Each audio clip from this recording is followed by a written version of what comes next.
Okay Urdu academy पर एक बार फिर से आप सभी का इस्तकबाल है। ये बात तो आप सबको वाज़ेह है, आपको मालूम है कि मैं टोटल 60 क्लासेस कराने वाला हूं, यानी टोटल 60 क्लास पर मुश्तमिल ये एक कंप्लीट कोर्स होगा जिसमें मैं आपको 4 चीजें पढ़ाऊंगा। पहली चीज वोकैबुलरी है, ये जो इस्तिलाहात के सवालात आते हैं उर्दू से हिंदी और हिंदी से उर्दू, या फिर जो तर्जुमे का सवाल आता है यानी ट्रांसलेशन। उसके बाद उर्दू ग्रामर यानी उर्दू कवायद और जनरल नॉलेज यानी उमूमी मालूमात। इन चारों चीज़ों पर मुश्तमिल आपका पर्चा होता है। यही 4 चीज़ें आपके इम्तहान में पूछी जाती हैं और मैंने इसके लिए एक स्ट्रैटेजी बनाई है जो मैं आपसे शेयर करने वाला हूं।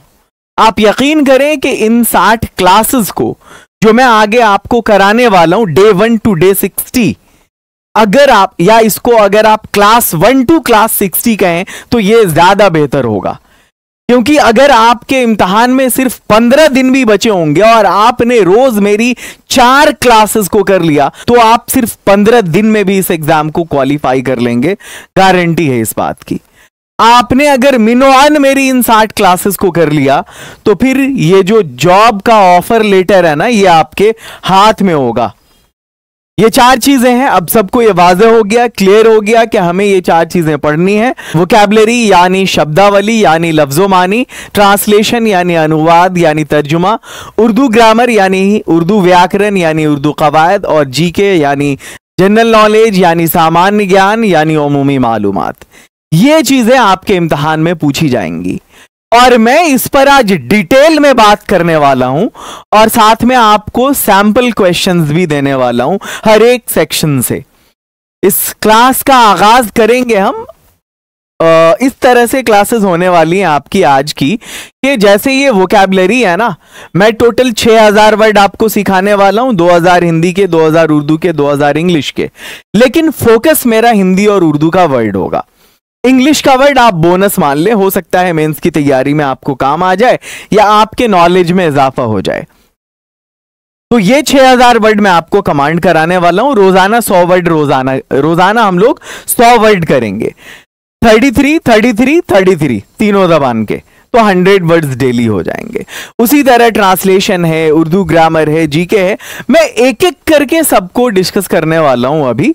पूरी क्लास में आप बने रहेंगे। क्लास पसंद आ रही है तो इसको लाइक करेंगे, शेयर करेंगे दोस्तों से। एक चीज आपको बताना था कि YouTube पर मेरा चैनल ओके उर्दू अकेडमी है, जहां अभी आप मेरे इस लेक्चर को सुन रहे होंगे।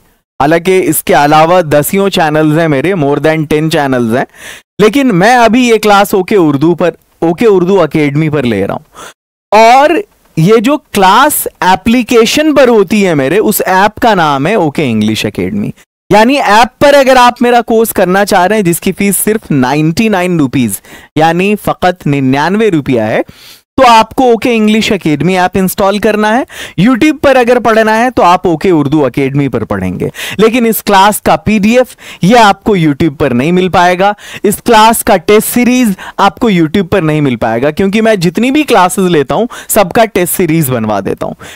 चलिए आगे बढ़ते हैं। हाँ, ये कॉलिंग नंबर्स हैं, अगर आपको राब्ता करने की जरूरत पड़ती है। अगर आप खुद से परचेज कर ले रहे हैं कोर्स तो वेल एंड गुड, और अगर आपको राब्ता करने की जरूरत पड़ रही है तो ये हमारे यहाँ के कॉलिंग नंबर्स हैं। आप इन नंबर्स पर कॉल भी कर सकते हैं, व्हाट्सएप भी कर सकते हैं। बहरकैफ आज के इस क्लास का आगाज करते हैं। मैं सबसे पहले आपसे वोकैबुलरी यानी शब्दावली यानी लफ्ज़ोमानी का रोड मैप शेयर करने वाला हूं। इम्तहान में जो इस्तिलाहात के सवाल आते हैं कि उर्दू से हिंदी इस्तिलाहात या हिंदी से उर्दू इस्तिलाहात, इसके जो क्वेश्चंस हैं ये आपसे बहुत आसानी से बन जाने वाले हैं। वोकैबुलरी में मैंने आपसे पहले ही कहा है कि मैं रोजाना 100 वर्ड की प्रैक्टिस कराऊंगा, और ये मिलेगा कहां आपको, ये रोड मैप। तो ये कंप्लीट रोड मैप आपको PDF में मिलेगा, जो मैं अभी आपसे शेयर करूंगा। वो PDF कुछ इस तरह का होगा, आप देख लीजिए। ओके उर्दू अकेडमी सहायक उर्दू अनुवादक 2025 60 क्लास का वोकैबुलरी का रोड मैप है ये। और इस 60 क्लास में मैं 6000 वर्ड सिखाऊंगा। सबसे पहले जो स्टार्टर होगा उसमें आपको ट्रांसलेटर वैकेंसी से जुड़े हुए जितने वर्ड्स होंगे, है ना, जैसे मान लिया कि अभी ये वैकेंसी आई है तो वैकेंसी को हिंदी में क्या कहते हैं, उर्दू में क्या कहते हैं, आपका सिलेक्शन होगा, इसको हिंदी में क्या कहेंगे, उर्दू में क्या कहेंगे, फॉर्म हिंदी में क्या कहेंगे, उर्दू में क्या कहेंगे, इस तरह की जो चीजें हैं। आपका एग्जाम होगा, हिंदी में क्या कहेंगे, उर्दू में क्या कहेंगे, कुछ आपको इसमें जो डॉक्यूमेंट्स की जरूरत पड़ेगी, हिंदी में क्या कहेंगे, उर्दू में क्या कहेंगे, उसको संलग्न करना पड़ेगा, इंग्लिश में क्या कहेंगे, उर्दू में क्या कहेंगे। ये जो वैकेंसी से जुड़े हुए इस ट्रांसलेटर के जितने भी टर्म्स होंगे वो सारे आपको इस पहली क्लास में बताए जाएंगे, पहली क्लास नहीं, स्टार्टर में। उसके बाद शुरू होगा आपका पार्ट 1, जिसमें मैं आपको बेसिक पार्ट्स ऑफ स्पीच पढ़ाऊंगा। ये जो पार्ट्स ऑफ स्पीच है, आपको मालूम है कि noun, pronoun, verb, adverb, adjective, preposition, conjunction, interjection है। उसी तरह हिंदी में संज्ञा, सर्वनाम, विशेषण, क्रिया विशेषण, है ना। उसके बाद उर्दू में अगर बात करें तो इस्म, ज़मीर, सिफत है। पहली क्लास में देखिए मैं आपको क्या कराने वाला हूं, ये डिटेल में अगर आपको देखना है तो मैं आपको ये डिटेल में दिखाता हूं। वोकैबुलरी का रोड मैप आपके ठीक सामने, वोकैबुलरी का रोड मैप अभी आएगा। वोकैबुलरी 6000 वर्ड्स, ये है वोकैबुलरी का रोड मैप आपका। 60 क्लासेस होंगी टोटल। यहां देखो, पार्ट 1 में क्या है, बेसिक पार्ट्स ऑफ स्पीच। पहली क्लास में आसान इस्म, दूसरी क्लास में प्रोनाउन और एडजेक्टिव आसान, यानी आसान ज़मीर, आसान सिफत। क्लास 3 में आपको कराऊंगा मैं आसान फेल, आसान मुताल्लिक़ फेल, यानी क्रिया विशेषण। क्लास 4 में आपको कराऊंगा आसान हरफ जर, आसान हरफ आत्फ, आसान हरफ निदा या फिजाइये जिसको कहते हैं, यानी संबंध सूचक, संयोजक, विस्मयादि बोधक, या फिर प्रेपोजिशन, कंजक्शन, इंटरजेक्शन। ये क्लास 4 में। आप बढ़ते रहे यहां पे। क्लास 5 में मैं आ जाऊंगा एडवांस पार्ट्स ऑफ स्पीच पे। वही नाउन जो आपने आसान पढ़ा है, अब उसका लेवल थोड़ा सा डिफिकल्ट होगा। बढ़ेंगे आगे, हम मुश्किल इस्म को पढ़ेंगे, फिर मुश्किल ज़मीर, मुश्किल सिफत, अब इसी तरह हम आगे बढ़ेंगे। फिर अब हम आएंगे बेसिक वोकैबुलरी की तरफ, जिसमें सबसे पहली चीज हम पढ़ेंगे क्लास 9 में क्वांटिफायर। क्वांटिफायर यानी कुम्मियत बताने वाले अल्फाज, ऐसे अल्फाज जो परिमाण को बताते हैं, ठीक है, कि वेट कितना होगा इसका, ये सारी चीजें, क्वांटिटी कितनी होगी, डेज ऑफ द वीक, सप्ताह के दिन यानी अय्याम हफ्ता, टाइम वर्ड्स, ये तीनों जबान में पढ़ेंगे हम लोग। वक्त बताने वाले अल्फाज, समय सूचक शब्द जैसे मॉर्निंग, इवनिंग, डे, नाइट, ये सब। ग्रीटिंग्स, तारुफी अल्फाज। फिर कलर्स एंड शेप्स, अशकाल पढ़ेंगे, अलवान पढ़ेंगे, लौन यानी रंग। फैमिली, खानदान, परिवार। बॉडी पार्ट्स, शरीर के अंग, जिस्म के आज़ा। सीजन यानी मौसम, ऋतु। हेल्थ एंड हॉस्पिटल से जुड़े हुए वर्ड्स। सिटी वर्ड्स, शहर से जुड़े अल्फाज। विलेज वर्ड्स, गांव से मुताल्लिक अल्फाज। फिर हम प्रोफेशन यानी पेशा के बारे में पढ़ेंगे। जॉब रिलेटेड वर्ड्स, मुलाजमत से मुताल्लिक अल्फाज पढ़ेंगे। हेवनली बडीज, खगोलीय पिंड यानी जो अजराम फल्की हैं उनके बारे में पढ़ेंगे। उसके बाद डायरेक्शंस, दिशाएं, सिमतें पढ़ेंगे। इमोशन, भावनाएं, जज्बात पढ़ेंगे। कैरेक्टर एंड पर्सनालिटी, चरित्र एवं व्यक्तित्व, किरदार और शख्सियत पढ़ेंगे। उसके बाद हम आएंगे पार्ट 4 में कॉलोकेशन में। इसमें क्या होता है कि 2-3 वर्ड को मिला करके, 2 वर्ड को 3 वर्ड को मिला करके एक ग्रुप ऑफ वर्ड होता है, हम उसको पढ़ते हैं। जैसे सपोज हमने कहा कि अंधेरी रात, तो ये 2 वर्ड यहां पे उसका कॉम्बिनेशन है, ये कॉलोकेशन कहलाएगा। बेसिक कॉलोकेशन पढ़ेंगे। आसान मुतलाजिम अल्फाज इसको उर्दू में कहते हैं, और संयोजक शब्द या संयोजन कहते हैं हिंदी में। और फिर उसके ये 3 दिन इसकी क्लासेस चलेंगी, 17, 18, 19। फिर क्लास 20, 21, 22 में जो है हम पढ़ेंगे एडवांस कॉलोकेशन। तो ये अभी आपसे मैंने 20 डेज का लायहा अमल शेयर किया है वोकैबुलरी का। अब आगे बढ़ते हैं। सब ये जो क्लास 1 आपकी होगी वो कैसी होगी दिखाते हैं। सरल संज्ञा 33, आसान इस्म 33, इजी नाउन्स 33, मतलब 33 वर्ड्स हम सीखेंगे। अब ये 33 वर्ड्स अगर मान लिया ये हिंदी में है तो फिर 33 वर्ड्स उर्दू में भी होंगे, और ये 33 वर्ड्स इंग्लिश में भी होंगे, तो हो गया 99, लगभग 100 वर्ड्स। अब मैं सबसे पहले इसकी तो एक लिस्ट आपसे शेयर करूंगा। क्लास 1 में ये लिस्ट 100 वर्ड की आपसे शेयर की, 33 वर्ड्स की आपसे शेयर की जाएगी। और उसकी हिंदी होगी एक तरफ, उसकी उर्दू होगी एक तरफ, उसकी इंग्लिश होगी एक तरफ। ये बेसिक नाउन्स हैं। आज की पहली क्लास बेसिक नाउन पे है, तो मैं बेसिक नाउन आपको करवा रहा हूं। इच्छा हिंदी में, उर्दू में ख्वाहिश, इंग्लिश में डिजायर। हिंदी में विचार, उर्दू में ख्याल, इंग्लिश में थॉट। इसको थाउट नहीं पढ़ते।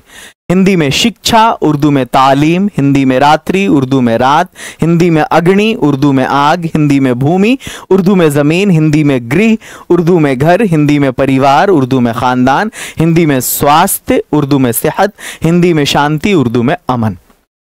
अब ये इसके इंग्लिश है। इच्छा डिजायर, विचार थॉट, शिक्षा एजुकेशन, रात्रि नाइट, अग्नि फायर, भूमि लैंड, गृह हाउस, परिवार फैमिली, स्वास्थ्य हेल्थ, शांति पीस। अब ये जो वर्ड्स आपको यहां पर दिख रहे हैं, ये आज 10 हैं, लेकिन जब मैं क्लास 1 कराऊंगा आपको तो टोटल 33 वर्ड्स होंगे, और जब उसको 3 से मल्टीप्लाई करेंगे तो वो 99 वर्ड हो जाएगा। अब मैं इन वर्ड्स की आपको प्रैक्टिस कराऊंगा एमसीक्यू के फॉर्म में, और फिर उसका टेस्ट सीरीज भी प्रोवाइड करूंगा। 3 तरह से मैं कमांड करवाऊंगा आपको, क्योंकि मैंने वर्ड दिया है, वोकैबुलरी दिया है। तो अब फिर हम एक बार उर्दू से हिंदी इस्तिलाहात की तरफ आएंगे, और फिर उसके बाद हिंदी से उर्दू इस्तिलाहात की तरफ जाएंगे। अब ये जो वर्ड ख्वाहिश आपसे मैं पूछ रहा हूं यहां पर, यह ख्वाहिश आपको दिख रहा होगा, इच्छा, ख्वाहिश, डिजायर। अब आपके जहन, अच्छा इस सवाल का जवाब क्या होगा आपको देना है। ख्वाहिश को हम क्या कहेंगे उर्दू में, ख्वाहिश को हिंदी में क्या कहेंगे हम। हिंदी उर्दू से हिंदी इस्तिलाहात पूछ रहा है, तो ख्वाहिश को इच्छा, विचार, प्रेम या शिक्षा, तो इसको हम कहेंगे इच्छा। अब अगर आपके जहन में और भी बहुत सारे वर्ड्स आ रहे हैं तो कोई प्रॉब्लम नहीं, उसको हम सिनोनिम्स कहते हैं। क्या कहते हैं? सिनोनिम्स, जिसको उर्दू में आप मुतरादिफ अल्फाज कहते हैं। क्या कहते हैं? मुतरादिफ अल्फाज, या फिर आप इसको हिंदी में पर्यायवाची शब्द कहते हैं। तो वो कोई बड़ा इशू नहीं है, जितना ज्यादा आपको ये आ रहा है उतनी अच्छी बात है।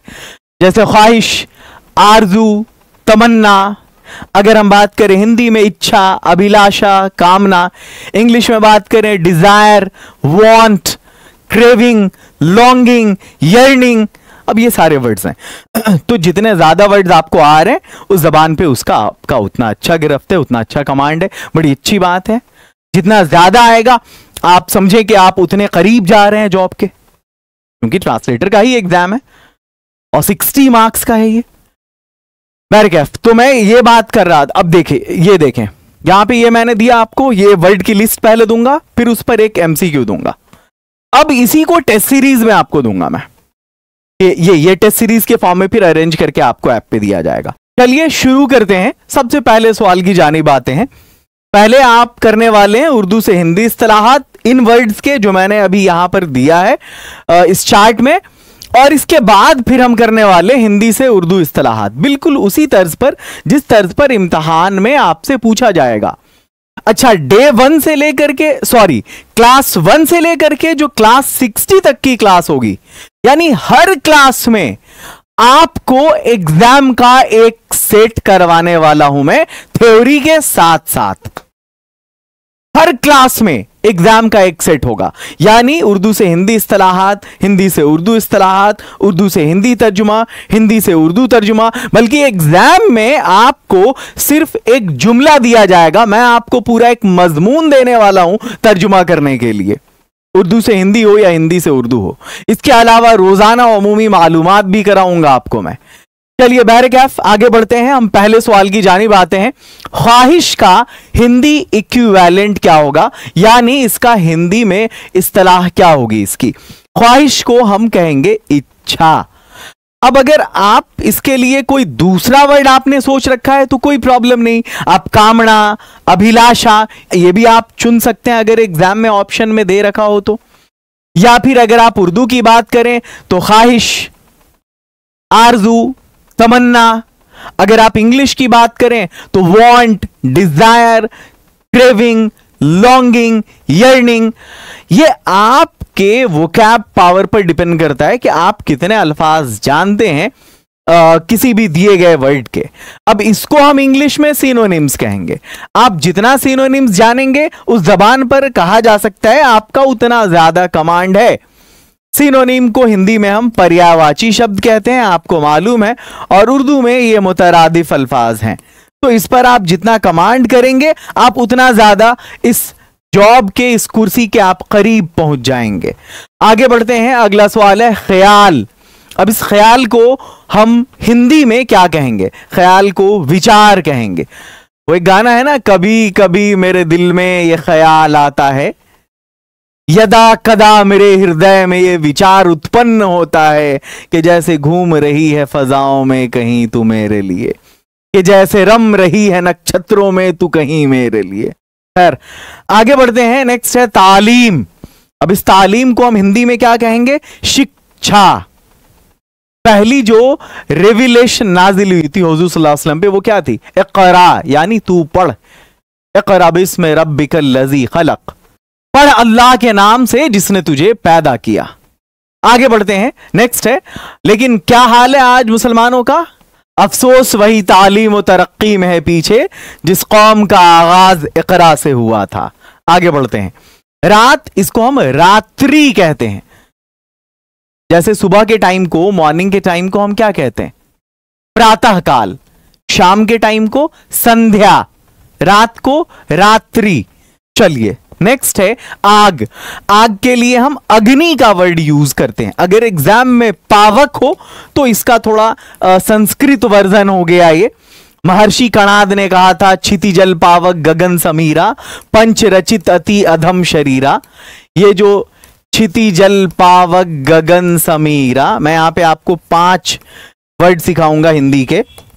पंच रचित अति अधम शरीरा, इसका यह मतलब होता है कि ये जो दुनिया बनी हुई है, अगर आपको साइंस के स्टूडेंट होंगे, किसी ने पढ़ा होगा डाल्टन्स एटॉमिक थ्योरी, तो वहीं पर आप ये भी पढ़ेंगे कि इंडियन कॉन्टेक्स्ट में अगर देखेंगे तो एक महर्षि कणाद थे जिन्होंने कहा था कि दुनिया की जो चीजें हैं वो इन 5 कणों से उसका निर्माण हुआ है।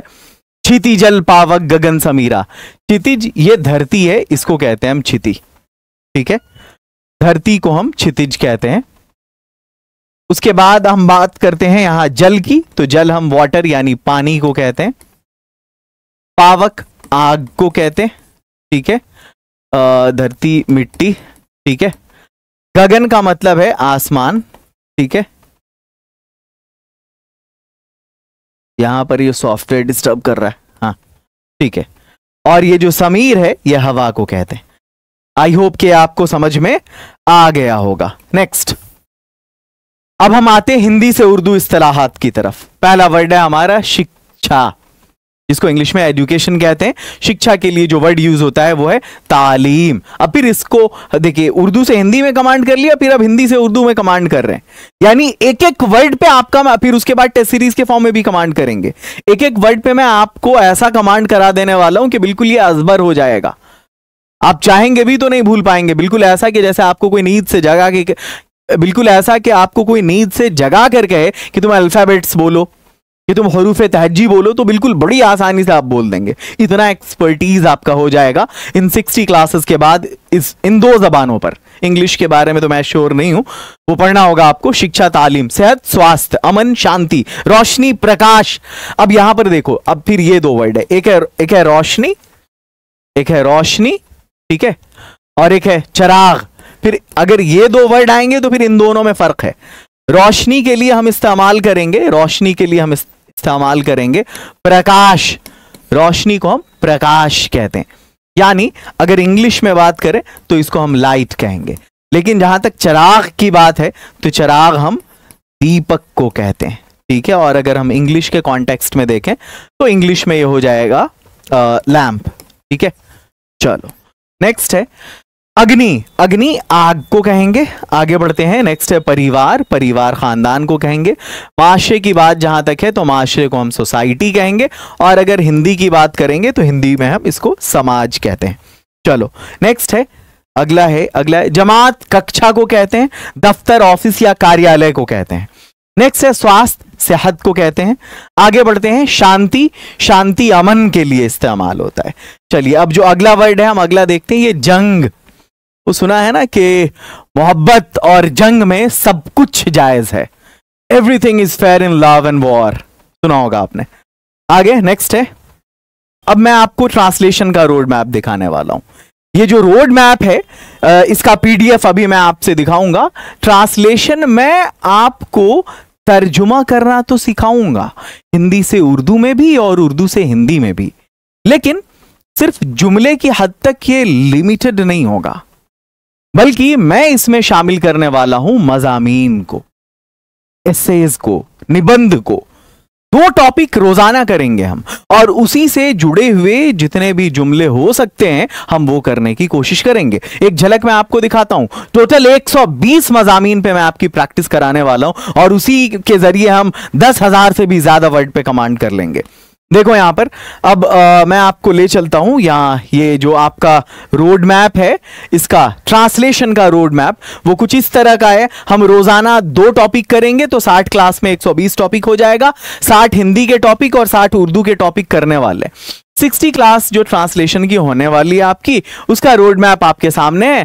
इसको भी मैंने अलग अलग कैटेगरीज में बांटा है। सबसे पहले हम पहली कैटेगरी में बुनियादी एसेज जो होते हैं, बुनियादी मज़ामीन जो मौलिक निबंध है, मतलब समझो बेसिक, बहुत आसान, तो हम बेसिक और जनरल एसे सबसे पहले देखेंगे।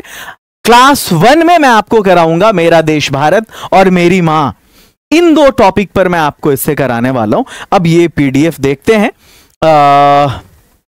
ये जो पीडीएफ है आपका 6000 वर्ड, ये तो आपका हो गया। और उसके बाद अभी मैं आपको ट्रांसलेशन कराने वाला हूं। ये जीके है, ये ट्रांसलेशन का रोड मैप है। हाँ, आई थिंक अब आपको ये बिल्कुल क्लियरली दिख रहा होगा। ये पूरा पीडीएफ है जो मैं अभी आपसे शेयर करने वाला हूं। आप ऐप पर ये अवेलेबल होगा।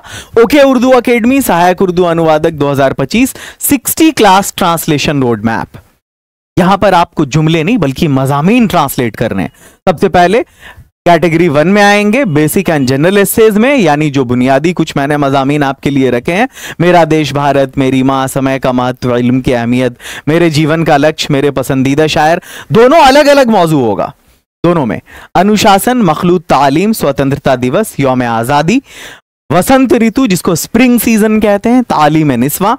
चलिए अब हम कैटेगरी 2 की तरफ आते हैं, सोशल इश्यूज की तरफ, यानी सामाजिक मुद्दे, समाजी मसाइल, माशती मसाइल जो हैं। सबसे पहले हम हिंदी में करेंगे लैंगिक असमानता, जिसको जेंडर इनइक्वालिटी कहते हैं, और उर्दू में करेंगे गुर्बत यानी गरीबी यानी पॉवर्टी। हिंदी में करेंगे महिला सुरक्षा, उर्दू में करेंगे बेरोजगारी यानी अनएम्प्लॉयमेंट। जातिवाद की समस्या जो कास्टिज्म है, और जहेज का निज़ाम जो डोरी सिस्टम है। बाल श्रम समस्या और समाधान, चाइल्ड लेबर के बारे में। खवातीन पर घरेलू तशद्दुद, ठीक है, डोमेस्टिक अब्यूज। आगे चलिए, नशा उन्मूलन, और इधर है खवातीन का बाइख्तियार बनाना यानी वुमेन एम्पावरमेंट। मानसिक स्वास्थ्य संकट, माशरे में अखलाकी बहरान। उसके बाद हम आएंगे कैटेगरी 3 में जो करंट अफेयर्स होगा, जिसको समसामयिक कहते हैं, और उर्दू में हालात हाजरा पे, जैसे नई शिक्षा नीति या डिजिटल गिरफ्तारी, आपने डिजिटल अरेस्ट का नाम सुना होगा।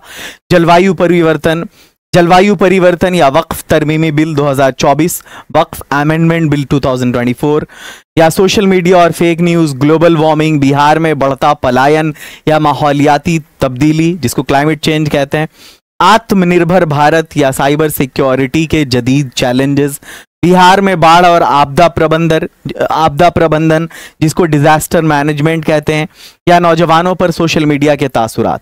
कैटेगरी 4 में आएंगे जो लिटरेचर और साइंस से ताल्लुक रखेगा, अदब और साइंस से। विज्ञान का चमत्कार, साइबर सिक्योरिटी और डेटा की राजदारी, विज्ञान वरदान या अभिशाप, उर्दू में मसनूई ज़हानत के फायदे और नुकसानात। तो ये 20 क्लासेस आपके सामने अभी हैं, पूरे 60 क्लास का रोड मैप। जब 20 क्लासेस आपकी कंप्लीट हो जाएंगी तब शेयर किया जाएगा। अभी फिलहाल 20 क्लासेस ओनली, क्योंकि कॉन्फिडेंशियल भी रखना कुछ चीज़ों को बहुत ज़रूरी होता है, ठीक है। मैं किताब भी इस पर एक लिख रहा हूं, तो अगर मैं पूरे 60 डेज के अपने आइडियाज शेयर कर दूं तो वो पहले आउट हो जाएगा। इसलिए मैं चाहता हूं कि वो मंजर आम पे किताब की शक्ल में भी आ जाए ये 60 क्लासेस जो हैं। और 25 से ज़्यादा किताब लिखने का तजर्बा है, तो हो सकता है कि ये भी बहुत जल्द आप लोगों के पास आ जाएगा हार्ड कॉपी की शक्ल में। ट्रांसलेशन की तरफ बढ़ते हैं। क्लास 1 में हम आज पढ़ेंगे मेरा देश भारत, और दूसरा जो टॉपिक है उर्दू में मेरी माँ। पढ़ेंगे नहीं बल्कि इसको ट्रांसलेट करेंगे, इसका तर्जुमा करेंगे। हिंदी से उर्दू तर्जुमे की तरफ आते हैं। मैं आपको एमसीक्यू के फॉर्म में एक एक जुमला दूंगा, वो बाद की बात है। पहले आप इसको ट्रांसलेट करके दिखाइए मुझे। चलिए अब शुरू करते हैं असल क्लास को। मेरा देश भारत एक महान और प्राचीन देश है। उर्दू में मेरा मुल्क भारत। अब इसका नाम भारत हो गया है, आप चाहे हिंदुस्तान कह सकते हैं चाहे भारत कह सकते हैं, that's not a big deal, that's not a big issue. मेरा देश भारत एक महान और प्राचीन देश है। मेरा मुल्क हिंदुस्तान एक अजीम और कदीम मुल्क है। महान को हम अजीम कहेंगे और प्राचीन को हम कदीम कहेंगे। भारत की संस्कृति, संस्कृति यानी सकाफत, इसकी परंपराएं यानी रवायात, इसका इतिहास यानी इसकी तारीख बहुत ही गौरवशाली। गौरवशाली, गौरव के लिए हम जो वर्ड उर्दू में इस्तेमाल करते हैं वो फख्र, फख्र अंगेज हम कह सकते हैं। ठीक है। यहां अलग अलग धर्म यानी यहां अलग अलग मजहब का अनुसरण यानी मजहब, अनुसरण का मतलब होता है उसको मानना, क्या मानना करने वाले और अलग अलग भाषाएं बोलने वाले, भाषा जबान को कहते हैं, लोग आपस में मिलजुल कर रहते हैं। भारत के प्रत्येक राज्य की, राज्य को आप सूबा भी कह सकते हैं और इसको रियासत भी कह सकते हैं। अगर आप मदरसे के फारगीन हैं, आपकी उर्दू बहुत अच्छी है, तो आप इस पर कोई तबसरा नहीं करेंगे कि मैं उर्दू में कहीं पर इमला की गलती कर रहा हूं। हालांकि इमला की गलती तो नहीं हुआ करेगी, बट ये कुछ ना कुछ आपको कहीं पर एक कमी दिखेगी, चाहे हो सकता है वो हैंड राइटिंग की हो या कहीं पर एक शोशा मैंने ज्यादा दे दिया हो, कम दे दिया हो, तो ये कमी हो सकती है। तबसरा इसलिए नहीं करना है कि ना तो मैं इंग्लिश लिखता हूं कभी, ना तो मैं हिंदी लिखता हूं कभी, ना तो मैं उर्दू लिखता हूं कभी। लगभग 12 से 16 घंटे मैं रोजाना सिर्फ कंप्यूटर पे ही अपना टाइम बिताता हूं, लैपटॉप पे अपने। तो लिखने का तो जमाना ही चला गया। आगे बढ़ते हैं। और शाज़ो नादिर कभी मौका मिलता है तो लिखता हूं। अलग अलग भाषाएं बोलने वाले लोग आपस में मिलजुल कर रहते हैं, क्योंकि आज के ज़माने में किताबें, अब आप कहेंगे आपने इतनी सारी किताबें 25 से ज़्यादा कैसे लिख दी, तो आज का ज़माना वो कंप्यूटर और इंटरनेट का है, ये कलम वाला ज़माना तो है नहीं। अब तो तबाद भी है और कंप्यूटर की सहूलत भी है, तो इसलिए वो लिखना नहीं पड़ता। मेरे कोई मैनस्क्रिप्ट नहीं मिलेंगे, मखतूता नहीं मिलेगा मेरा। भारत के प्रत्येक राज्य की अपनी अलग अलग पहचान, पहचान को हम शिनाख्त कहते हैं यानी आइडेंटिटी।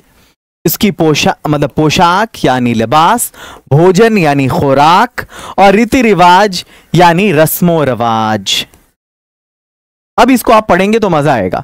भारत की राजधानी, अब इसको आप दारुल हुकूमत कह सकते हैं, राजधानी को दारुल हुकूमत नई दिल्ली है, दिल्ली।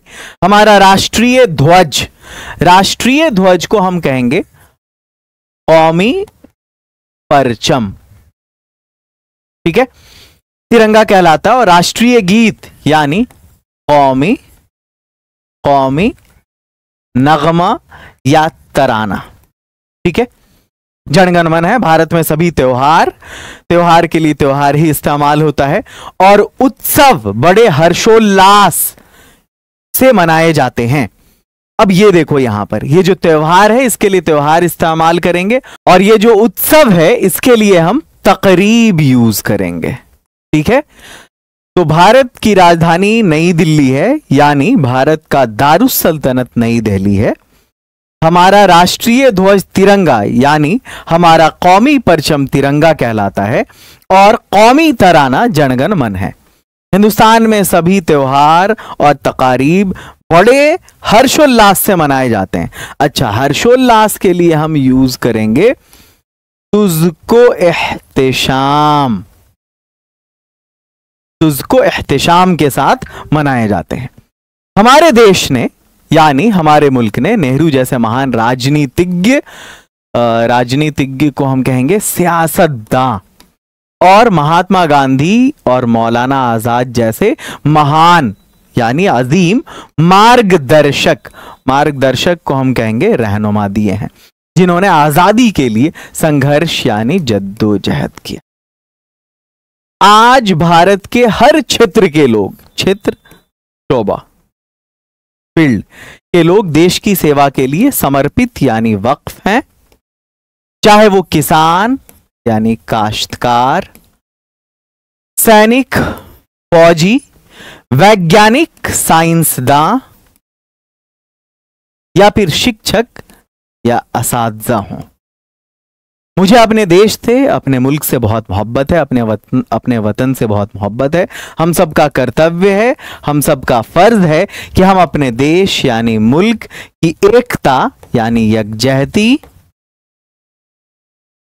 अखंडता यानी सालमियत और सम्मान यानी इज्जत की रक्षा यानी हिफाजत करें, हिफाजत करें।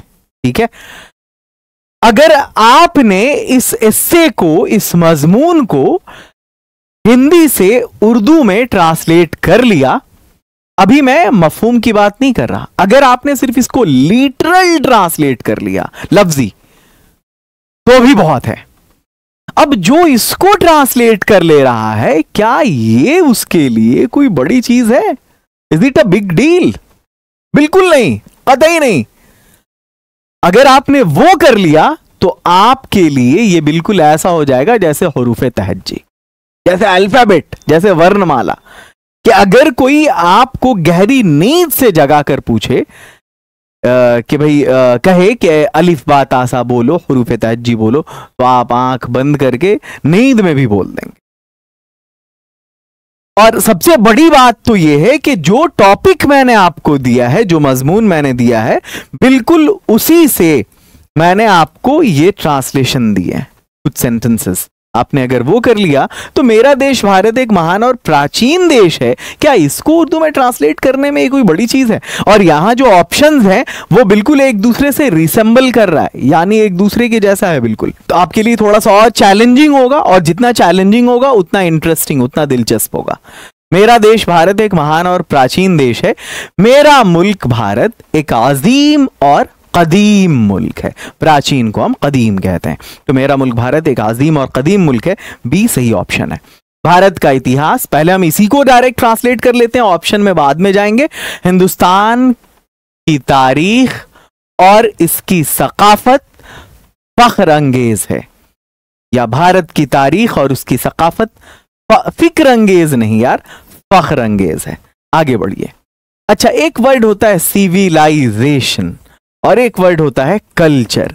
इस दोनों में क्या फर्क है? देखो, सिविलाइजेशन कहते हैं सभ्यता को और कल्चर कहते हैं हम संस्कृति को। ठीक है, संस्कृति को। और अगर उर्दू की बात करेंगे तो हम इसको कहेंगे तहजीब और इसको कहेंगे सकाफत। क्या? सकाफत।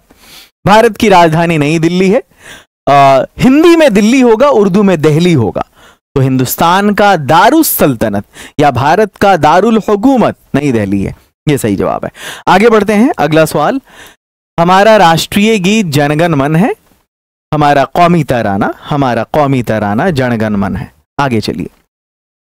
देश की अखंडता की रक्षा हमारा कर्तव्य है। मुल्क की सालमियत का तहफ्फुज हमारा फर्ज है। कर्तव्य हम कहते हैं फर्ज को। मुल्क की सालमियत का तहफ्फुज हमारा हक नहीं, हमारा फर्ज है, फर्ज है। अब हम उर्दू से हिंदी तर्जुमा करेंगे और उर्दू में जो टॉपिक मैंने आपके लिए सिलेक्ट किया है वो है मेरी मां। शुरू करते हैं, आते हैं इस मजमून की तरफ। पहले मैं आपको इसकी हिंदी बता देता हूं, जो भी डिफिकल्ट वर्ड्स होंगे यहां पर। मेरी मां दुनिया की सबसे आजीम हस्ती है। मेरी मां दुनिया की सबसे आजीम कहते हैं महान को, महान हस्ती है। और जब ट्रांसलेट करने आप जाएंगे तो कुछ उसकी बारीकियां होती हैं। हर जबान का अपना एक असल होता है, उसमें उसकी खूबसूरती होती है। उसकी खूबसूरती मांद पड़ जाएगी। ठीक है, अब अगर कोई ये कहे कि अपने माँ बाप का तू दिल न दुखा, है ना, अपने अम्मा अब्बा का तू दिल न दुखा, अच्छा लगेगा? बिल्कुल अच्छा नहीं लगेगा।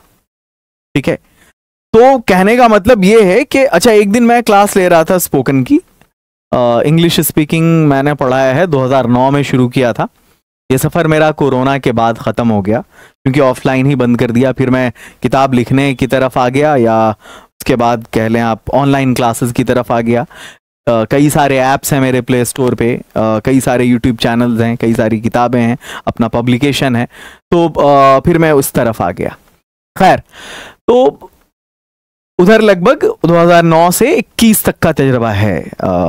12 साल मैंने क्लासरूम में स्टूडेंट्स के साथ बिताया है। तो एक स्टूडेंट ने मुझसे कहा, सर वुजू को इंग्लिश में क्या कहेंगे? मैंने कहा, यार तुम हर चीज की इंग्लिश के पीछे क्यों पड़े रहते हो? Why do you go after each and every word and you want to know the English equivalent of each and every word? बेवकूफी है। अब ये जो वजू है, मैं उसको क्या एब्ल्यूशन बताता है? ये अंग्रेजों के यहाँ होता है, ये क्रिश्चियनिटी में, इस्लाम में नहीं है ये। तुम अपने एक तो ये समझ होनी चाहिए कि जो अपना वर्ड है उसको पॉपुलराइज करो, ठीक है। और दूसरी चीज ये है कि ये जो सलात है या वजू है, इसका इंग्लिश इक्विवेलेंट क्या होता है? इंग्लिश में भी ये वही है, हिंदी में भी वही है, ठीक है ना। तो ये जो है मेरी माँ दुनिया की सबसे अजीम हस्ती है। अब इसको आप ऐसे तो ट्रांसलेट नहीं करेंगे कि मेरी माँ दुनिया की सबसे महान छवि है। अब छवि जो है ना, वो आप किसी के पर्सनालिटी को अगर डिफाइन करेंगे तो ये पर्सनालिटी ट्रेट में चला जाएगा, ठीक है। तो ये हो जाएगा मेरी माँ दुनिया की सबसे महान हस्ती है, ये भी चलेगा, बल्कि ये ज्यादा खूबसूरत लग रहा है छवि के बनस्बत। वो मोहब्बत व्यक्ति तो करेंगे तो बिल्कुल अटपटा सा लगेगा।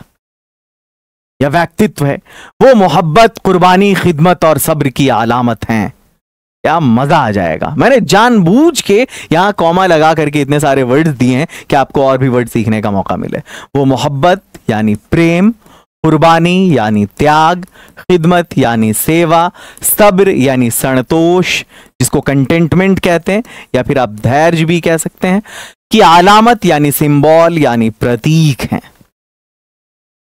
लव, सेक्रीफाइस, सर्विस, कंटेंटमेंट का सिंबल है वो।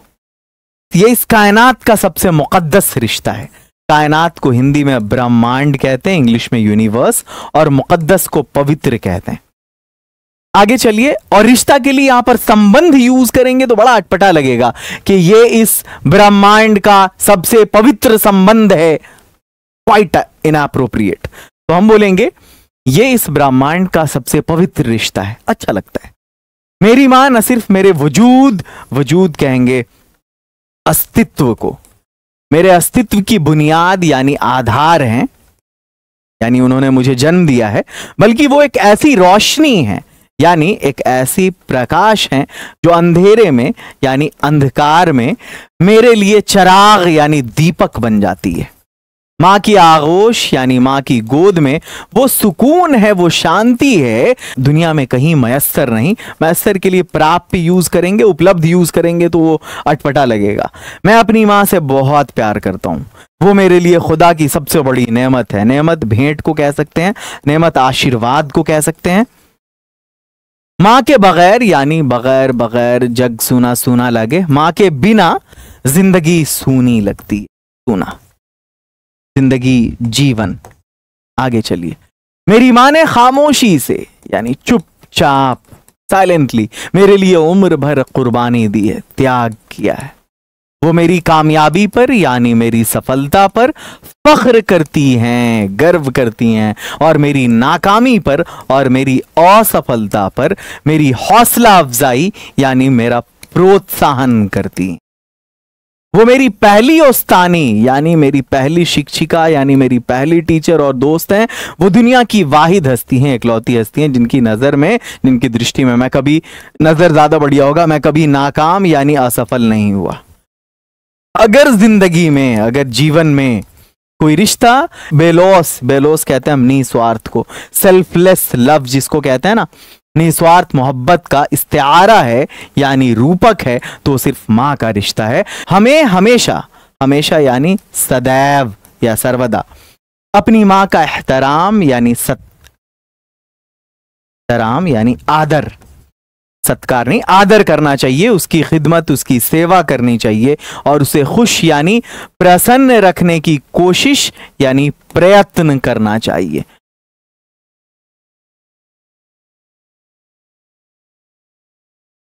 माँ की दुआ दुनिया की दुआ प्रार्थना दुनिया की सबसे बड़ी ताकत यानी शक्ति है। आई होप कि आपको बहुत अच्छे से समझ में आ रहा होगा और आपके अंदर भी यह ख्वाहिश जग रही होगी कि अब जो आने वाले 120 मज़ामीन हैं मैं बिल्कुल ऐसे ही ट्रांसलेट कर जाऊं। मैं आपको जानबूझकर ऐसे ऐसे वर्ड दूंगा इसमें जो आपको इम्तिहान में काम आए, तो कारआमद हो एग्जाम में। ऐसा नहीं कि बस इंफॉर्मेशन गैदरिंग वोकैब गैदरिंग नहीं कराऊंगा मैं आपको ऐसे क्वेश्चंस दूंगा, ऐसे वर्ड्स दूंगा जो आपके इम्तिहान में आए। आपका मकसद भी पूरा होना चाहिए और इल्म में भी इजाफा होना चाहिए। माँ की आगोश में सुकून है। अब जिस बंदे ने उसको ट्रांसलेट कर लिया उस मजमून को, उसके लिए ये जुमला कोई बड़ी चीज नहीं है। माँ की आगोश में सुकून है यानी माँ की गोद में सुकून है, माँ की गोद में शांति है। आगे चलिए, वो मेरी कामयाबी पर यानी मेरी सफलता पर फख्र करती हैं, गर्व करती हैं। वह मेरी सफलता पर, विजय पर नहीं, विजय तो फिर जीत हो जाएगा। वो मेरी सफलता पर गर्व करती हैं। मेरी माँ दुनिया की सबसे अजीम हस्ती है, सबसे महान हस्ती है, संसार की सबसे महान हस्ती। आगे चलिए, माँ के बगैर जिंदगी सूनी लगती है। माँ के बिना जीवन अधूरा, जीवन सूना लगता है। माँ के बिना जीवन सूना लगता है। आगे चलिए, नेक्स्ट है, हमें हमेशा अपनी माँ का एहतराम करना चाहिए। हमें हमेशा अपनी माँ का आदर करना चाहिए, का सम्मान करना चाहिए। और हमेशा के लिए मैंने सदैव कहा था, यूज करेंगे आप। हमें सदैव अपनी माँ का सम्मान करना चाहिए। अब हम आते हैं उर्दू ग्रामर की तरफ। एक तल्ख हकीकत, एक बीटर ट्रूथ, एक कड़वी सच्चाई जो मैं आपके सामने रखना चाहता हूं वो ये है, मीज़ान अदब नाम से मैंने उर्दू में भी एक किताब लिख रखा है, 12वीं के बच्चों के लिए, 350 सफ़े पर मुश्तमिल किताब है। तजर्बा मुझे ये हुआ, या मैंने इंग्लिश के लिए भी बहुत सारे कॉम्पिटिटिव एग्जाम्स की भी तैयारी करवाई है बच्चों को।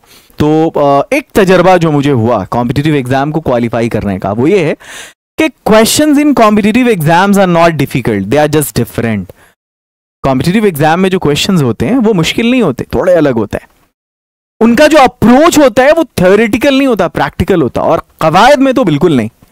इंग्लिश ग्रामर का, हिंदी ग्रामर का, उर्दू ग्रामर का, तीनों का तजर्बा है मेरा। और उसकी बिना पर मैं आपसे ये कह सकता हूं, मैंने तीनों जबान में ग्रामर की बुक्स लिख रखा है, और मैं उसकी बिना पर आपसे ये कह सकता हूं कि आपको अगर इस टॉपिक पे कमांड करना है तो आपको बहुत ज्यादा थ्योरी पढ़ने की जरूरत नहीं है। बल्कि अगर मैं ये कहूं कि आपको थ्योरी पढ़ने की जरूरत ही नहीं है तो भी गलत नहीं है। 3000 MCQ में प्रैक्टिस कराऊंगा आपको, 3000 MCQ, क्योंकि सिर्फ 3 टॉपिक है पीटी में। एक वाहिद जमा है, एक अज़दाद है और एक तज़कीर व तानी से। तीनों के 1000 क्वेश्चन करवाऊंगा मैं। 60 क्लासेस में अगर 50 क्वेश्चन रोज करेंगे तो 3000 क्वेश्चन हो जाएगा। और मैं आप लोगों को उर्दू ग्रामर की जो 60 दिनों की स्ट्रैटेजी है मेरी, वो अभी मैं आपसे डिस्कस करने वाला हूं यहाँ पे। वो अभी मैं आपसे उर्दू ग्रामर की स्ट्रैटेजी डिस्कस करूंगा। ये देखिए, 60 दिनों की जो उर्दू ग्रामर की क्लास होगी उसका रोड मैप आपके सामने। टारगेट उर्दू ग्रामर के लिए हमारे ये होगा कि हम वाहिद जमा के लिए 1000, अज़दाद के लिए 1000 और तज़कीर व तानीस के लिए 1000 MCQ करेंगे। कई सारे सेक्शन में बटा होगा। सेक्शन ए में जो पहली क्लास होगी हमारी, पहली से 10वीं क्लास होगी, वो वाहिद जमा की क्लास होगी। कंप्लीट थ्योरी मिलेगा पहले दिन और उसके साथ 50 MCQ। फिर उसके बाद हम रोज 50 MCQs करेंगे, ठीक है। डे 20 तक शेयर किया मैंने। और उसके बाद जैसे ही 10 दिन कंप्लीट हो जाएगा तो फिर 11वें दिन से हम शुरू करेंगे अज़दाद, फिर कंप्लीट थ्योरी इसकी, उसके बाद 50 MCQ और रोजाना MCQ।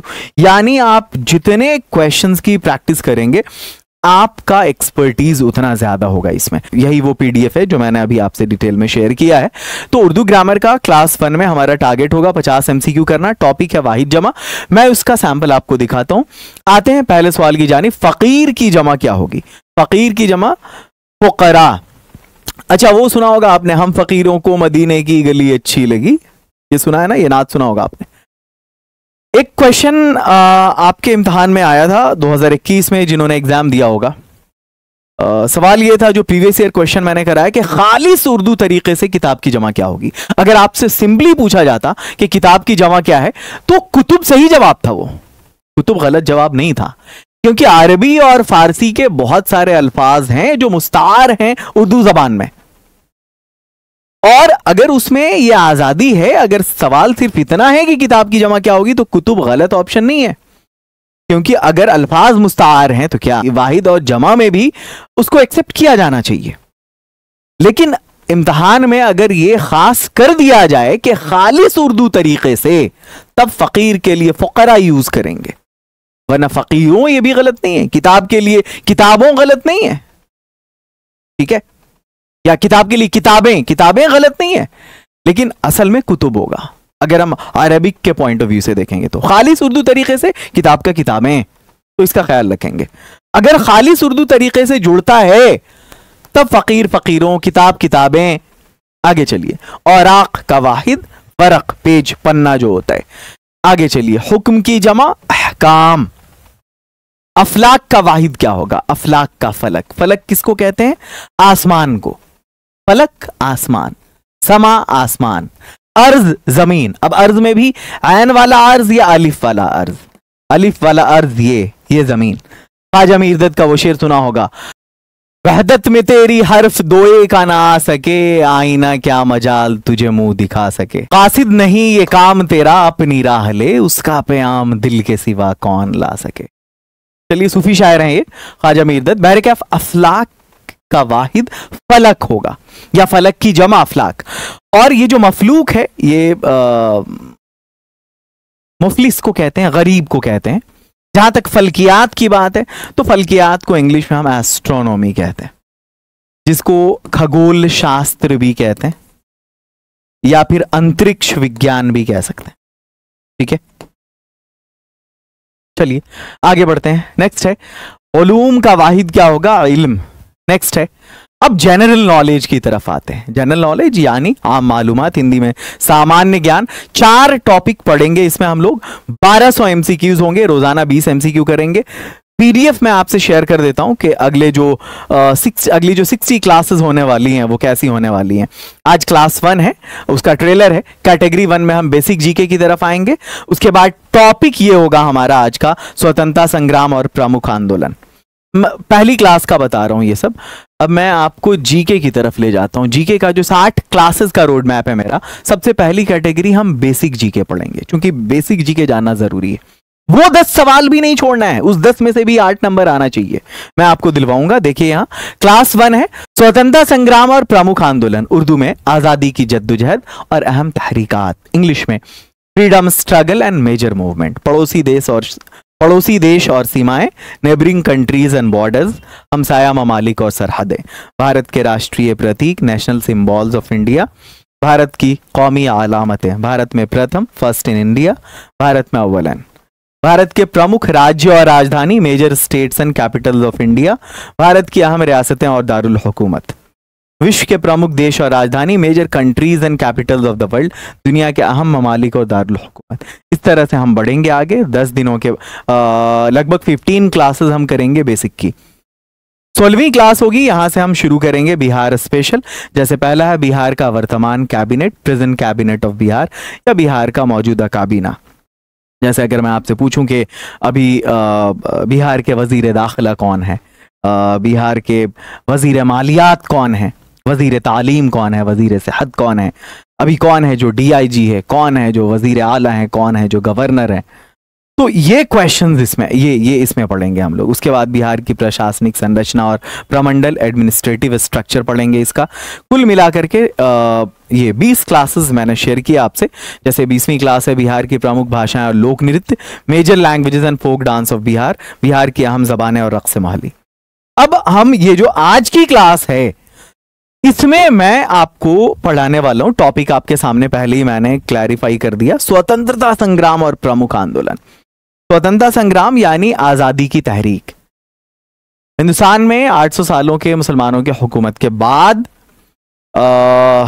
सबसे पहली जो जंग आज़ादी लड़ी की, जब अंग्रेज़ों ने गुलाम बनाया, ईस्ट इंडिया कंपनी का एस्टैब्लिशमेंट हुआ 1600 ईस्वी में। उसके बाद हिंदुस्तान को अंग्रेज़ों ने गुलाम बनाया। उसी के ज़रिए पहले तो आए थे यहाँ तिजारत करने की गर्ज से, लेकिन उन्होंने जब देखा कि यहाँ मुगलिया सल्तनत मांद, उसकी जो पकड़ है वो ढीली पड़ रही है, तो फिर इन्होंने सियासत की तरफ, एडमिनिस्ट्रेशन की तरफ, इक़्तिदार की तरफ इन्होंने कदम बढ़ाया और सबसे पहला टारगेट इन्होंने बंगाल को किया। उसके बाद धीरे धीरे बंगाल के बाद ये पूरे मुल्क को इन्होंने अपनी गिरफ्त में ले लिया। बंगाल में जब इनकी हुकूमत थी ईस्ट इंडिया कंपनी की, तो दो अहम लड़ाइयां हुई हैं। एक पलासी की लड़ाई जो 1757 में हुई है, और उसके ठीक 7 साल के बाद 1764 में बक्सर की लड़ाई हुई है। पलासी की जो लड़ाई है वो सिराजुद्दौला और रॉबर्ट क्लाइव के बीच हुई है। 7 साल के बाद 1764 ईस्वी में जो बक्सर की लड़ाई हुई है वो शाह आलम सेकंड, शुजाउद्दौला, मीर कासिम इसके, और दूसरी तरफ ईस्ट इंडिया कंपनी की जानिब से हेक्टर मुनरो था उसके बीच हुई है। फिर उसके बाद आता है 1857 का साल, जिसको हम सिपाही म्यूटनी कहते हैं, सिपाही म्यूटनी कहते हैं, या फिर उसको हम क्या बोलते हैं, हिंदुस्तान की पहले जंग आज़ादी भी कह सकते हैं 1857 में, जिसमें हर क्लास के लोगों ने, समाज के, माशरे के, हर सोसाइटी के लोगों ने इसमें पार्टिसिपेट किया था। तो ये पूरी आपके सामने जो 10 अहम मूवमेंट्स हैं, 10 इंपॉर्टेंट मूवमेंट्स हैं, वो मैंने पलासी के जंग से लेकर हिंदुस्तान के हुसूल आज़ादी यानी 15 अगस्त 1947 तक की जो भी लड़ाइयाँ हुई हैं वो यहाँ पर एक लिस्ट, एक चार्ट में मैंने आपको दे दिया है। ये बहुत अहम है। सबसे पहले यहाँ पे देखें, ये आंदोलन या घटना का नाम होगा, ये साल है उसका, किसके अंडर लड़ा गया या किस किस के बीच लड़ा गया, या उससे रिलेटेड जो इंपॉर्टेंट पर्सन है वो कौन था। उसके बाद इसकी प्रमुख विशेषताएं, उद्देश्य यहाँ है। जैसे अगर हम बात करेंगे सबसे पहले पलासी के युद्ध की, तो पलासी की जंग 1757 में लड़ी गई सिराजुद्दौला और रॉबर्ट क्लाइव के बीच। जीत रॉबर्ट क्लाइव की हुई। जीत किसकी हुई? रॉबर्ट क्लाइव की। इसमें जीत हेक्टर मुनरो की हुई, ठीक है। इसमें अंग्रेजों की जीत हुई तीनों में। उसके बाद तो फिर कंट्रोल में ही आ गया हिंदुस्तान अंग्रेजों के। इसका जो रिजल्ट है वो ये हुआ कि अंग्रेजों की भारत में राजनीतिक पकड़ हो गई, उसकी शुरुआत हो गई वहां से। बक्सर की जंग जो 1764 में हुई, इसके बाद फिर ईस्ट इंडिया कंपनी की निर्णायक फैसला कुन जीत हुई। पहली जंग आज़ादी 1857 में हुई। बहादुर शाह जफर, मंगल पांडे, झांसी की रानी, ये सब एक तरफ थे। बख्त खान, फैजाबाद से मौलवी अहमद अली, अवध से बेगम हजरत महल, ये सब दूसरी तरफ अंग्रेज थे। ब्रिटिश शासन के खिलाफ पहला बड़ा विद्रोह था ये। भारतीय राष्ट्रीय कांग्रेस की स्थापना, इंडियन नेशनल कांग्रेस का क़याम 1885 ईस्वी में एलन ऑक्टेवियन ह्यूम ने किया था। हर्मिट ऑफ शिमला भी कहा जाता है उस बंदे को। और राजनीतिक मंच की स्थापना एक हुई हिंदुस्तान की जानिब से, और उसको भी स्टैब्लिश किया था, उसका भी क़याम किया था एक अंग्रेज ने ही। जालियांवाला बाग मैसकर, जिसको हत्याकांड कहते हैं, ये जो पूरा कत्लेआम हुआ था 1919 में, तारीख थी 13 अप्रैल 1919 को पंजाब के अमृतसर के जालियांवाला बाग में जनरल ओडायर नाम के बंदे ने, एक अंग्रेज था, उसने अंधाधुंध गोलियां चलवा दी थी और हजारों बेकसूर उसमें जाँ बहक हो गए। निर्दोष नागरिकों की निर्मम हत्या, यानी बेकसूर शहरियों की का बेरहमी से कत्लेआम किया गया। आगे बढ़ते हैं, आते हैं हम नन कोऑपरेशन मूवमेंट की तरफ, जिसको हम तहरीक आदम ताउन कहते हैं। असहयोग आंदोलन गांधी जी के नेतृत्व में हुआ, उनके लीडरशिप में, उनकी क़यादत में 1920 में शुरू हुआ, 1922 में ख़त्म हुआ। कब? जब चौरा चौरी कांड हुआ था, ठीक है। ये एक जगह है गोरखपुर में, जिसमें जो क्रांतिकारी थे उन लोगों ने एक थाना को जला दिया था। लगभग 11 या 11 पुलिस वाले थे शायद, वो जल गए थे। आगे चलते हैं। अंग्रेजी शासन से, पता नहीं, मुझे तादाद सही से मालूम नहीं, बट पूरी एक पुलिस चौकी को उन्होंने जला दिया था। अंग्रेजी शासन से असहयोग यह मकसद था। सविनय अवज्ञा आंदोलन, जिसको इंग्लिश में सिविल डिसोबीडियंस मूवमेंट कहते हैं, तहरीक सिविल नाफरमानी 1930 में हुआ था। ये गांधी जी के लीडरशिप में हुआ था। नमक कानून को तोड़ा गया था कि अब हम भी नमक बनाएंगे, गुजरात में हुआ था ये। आगे चलिए, भारत छोड़ो आंदोलन 1942 में, ये अंग्रेजों की ताबूत में आखिरी कील ठोंका गया था। इसकी शुरुआत मुंबई से हुई थी महात्मा गांधी की लीडरशिप में। अंग्रेजों भारत छोड़ो का नारा इसी में दिया गया था। आजाद हिंद फौज की स्थापना, इसका क़याम सिंगापुर में किया था सुभाष चंद्र बोस ने 1943 में। सैन्य संघर्ष द्वारा स्वतंत्रता प्राप्ति का प्रयास किया था उन्होंने कि लड़के फौजी लड़ाई लड़के चढ़ाई करके तब हम आज़ादी हासिल करेंगे। और हिंदुस्तान आज़ाद हुआ। हिंदुस्तान की हुसूल आज़ादी 15 अगस्त 1947 को। महात्मा गांधी, नेहरू, आज़ाद, ये नोटेबल नेम्स हैं इसमें। ब्रिटिश राज की समाप्ति हुई और भारत का आज़ाद राष्ट्र बनना ये तय हुआ। चलिए अब हम इससे जुड़े हुए सवाल की तरफ आते हैं। पलासी की जंग कब लड़ी गई थी? 1757 ईस्वी में। अगला सवाल है, 1857 की जंग को आमतौर पर किस नाम से याद किया जाता है? पहली जंगे आज़ादी। इंडियन नेशनल कांग्रेस की बुनियाद कब रखी गई थी? 1885 में एलन ऑक्टेवियन ह्यूम ने रखा था। जालियांवाला बाग में फायरिंग किसने करवाई थी? तो जालियांवाला बाग में फायरिंग करवाई थी जनरल डायर ने। अदम ताउन तहरीक किस साल शुरू हुई? 1920 में। आगे चलिए, आजाद हिंद फौज के बानी कौन थे? सुभाष चंद्र बोस। नेक्स्ट है, खिलाफत तहरीक में हिंदू मुस्लिम इत्तेहाद की मिसाल किसने कायम की? किसने कायम की? महात्मा गांधी ने, क्योंकि अली बिरादरान ने इसको शुरू किया था। तो इन्होंने अपना लीडर मुंतखब किया महात्मा गांधी को, और महात्मा गांधी की क़यादत में ही यह तहरीक हुई थी। हिंदुस्तान को आज़ादी कब हासिल हुई? 15 अगस्त 1947 ईस्वी को। यह आखिरी सवाल था। नहीं, अभी कुछ और है, 2 और सवाल हैं। भारत के पहले वजीर आजम कौन थे? वजीर आजम यानी प्रधानमंत्री, प्राइम मिनिस्टर, जवाहरलाल नेहरू थे। आगे बढ़ते हैं, भारत के पहले सदर जमहूरिया कौन है? राष्ट्रपति, प्रेसिडेंट, डॉक्टर राजेंद्र प्रसाद। तो ये आपका कंप्लीट हो गया, ये जो आज का रोड मैप था। लेकिन मैं आपसे बताना चाहता हूं कि अगर आप मेरी कंप्लीट क्लास करना चाहते हैं, 60 क्लास को, उसको आप 15 दिन में भी कंप्लीट कर सकते हैं कोर्स बन जाने के बाद। मैं इन दिनों मशगूल हूं कोर्स को बनाने में, और बहुत सारे काम रहते हैं, लेकिन इसके लिए भी मैं वक्त निकालता हूं। कंटेंट अपलोड हो जाया करता है, और जो भी कंटेंट अपलोड होता है उसका आपको साथ में MCQ भी मिलता है, उसका PDF और टेस्ट सीरीज भी मिलता है।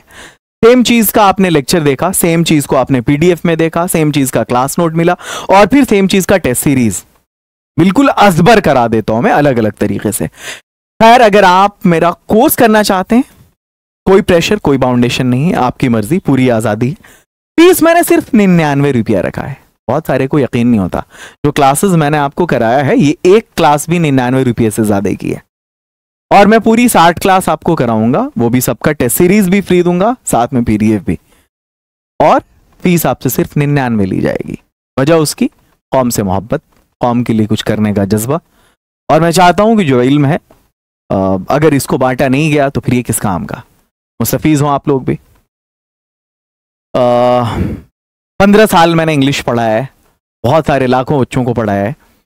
और ये 2 नंबर्स हैं कॉलिंग नंबर, अगर आप इससे जुड़ना चाहते हैं तो इस पर कॉल या व्हाट्सएप कर सकते हैं।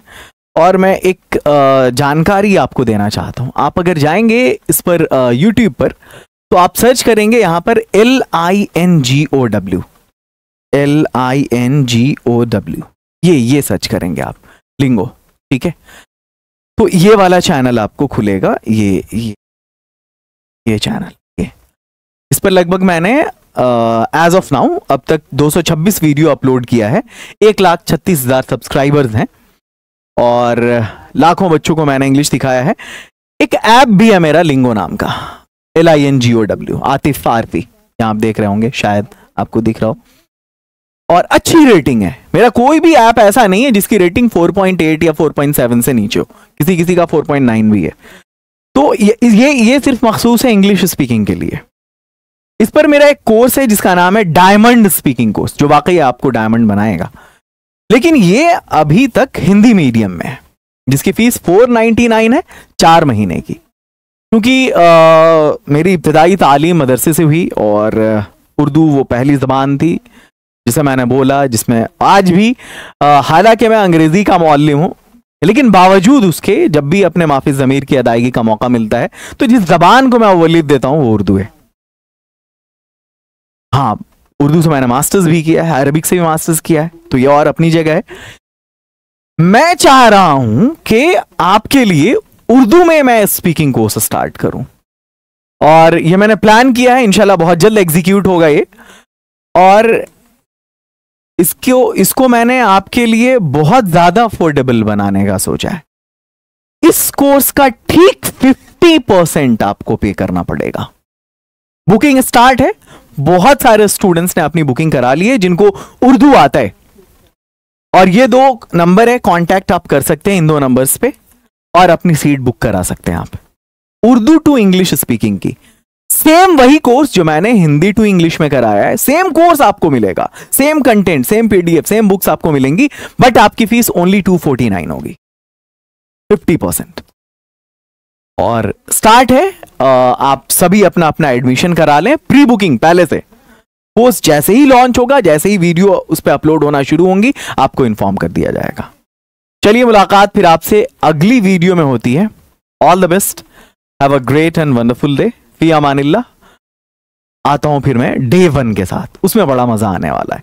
वीडियो को ज्यादा से ज्यादा लाइक करें, शेयर करें और एक तबसरा करें। आपके तबसरे मुझे हौसला देते हैं और मैं चाहता हूं कि अपने लेक्चर को और बढ़िया कर सकूं। मिलते हैं फिर अगली क्लास में। अल्लाह हाफिज।